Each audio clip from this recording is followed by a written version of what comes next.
ஒரு நாள் பசியில உள்ள மக்கள் எல்லாருக்கும் கடவுள் ஆப்பிள் கொடுக்கணும்னு நினைக்கிறாரு. கடவுள்கிட்ட ஆப்பிள் வாங்குறதுக்காக மக்கள் எல்லாம் கியூல நிக்கிறாங்க. அப்ப அதே கியூல ஒரு சின்ன பொண்ணு நின்னுட்டு இருக்கா. கடவுளை பார்க்கணும்னு ரொம்ப ஆசையா இருக்கா. அவளோட முறையும் வந்துருது. கடவுள் அவருக்கு ஒரு பெரிய ஆப்பிளை கொடுக்கறாரு. ஆப்பிளை வாங்கிக்கிட்டு கடவுளை பார்த்த சந்தோஷத்திலேயே அவ வரா. அந்த சந்தோஷத்துல அவ கீழே கிடக்கிற கல்ல பார்க்கல. கல் தடிக்கி அவ கையில வச்சிருந்த ஆப்பிள் ஒரு சேத்துல விழுந்துடுது. ரொம்ப வருத்தமான அவ திரும்பவும் கியூல நின்னு ஆப்பிள் வாங்கலாம்னு நினைக்கிறா. ஆனா இப்ப அவ நின்னுகிட்டு இருக்க கியூ ரொம்ப பெருசா இருக்கு. ரொம்ப நேரம் கழிச்சு அவளுக்கு திரும்பவும் அவளோட முறை வருது. அவளை பார்த்த கடவுள் ஒன்னு சொல்றாரு. போன தடவை நான் உனக்கு கொடுத்த ஆப்பிள் அழுகி இருந்துச்சு. அதனாலதான் அந்த ஆப்பிள் உன் கையை விட்டு தவறுற மாதிரி நான் பண்ணுனேன். கடவுள் இந்த முறை அவளுக்கு 2 பெரிய ஆப்பிள் கொடுக்கறாரு. அந்த ஆப்பிளை வாங்கிக்கிட்டு அவ ரொம்ப சந்தோஷமா போறா. இந்த கதையில வர மாதிரிதான் நீங்க செய்யற வேலைக்கான பலன் உங்களுக்கு கிடைக்கலன்னு ரொம்ப கவலைப்படாதீங்க. ஒரு நாள் நீங்க செய்யற வேலைக்கான பலன் நீங்க எதிர்பார்க்காத அளவுக்கு அதிகமாவே கிடைக்கும். அது வரைக்கும் உங்க முயற்சியை கைவிடாதீங்க. இந்த கதை மூலமா நீங்க என்ன தெரிஞ்சுக்கிட்டீங்கன்னு மறக்காம கமெண்ட் பண்ணுங்க.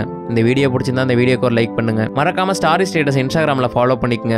யூடியூப்ல சப்ஸ்கிரைப் பண்ணிக்கங்க.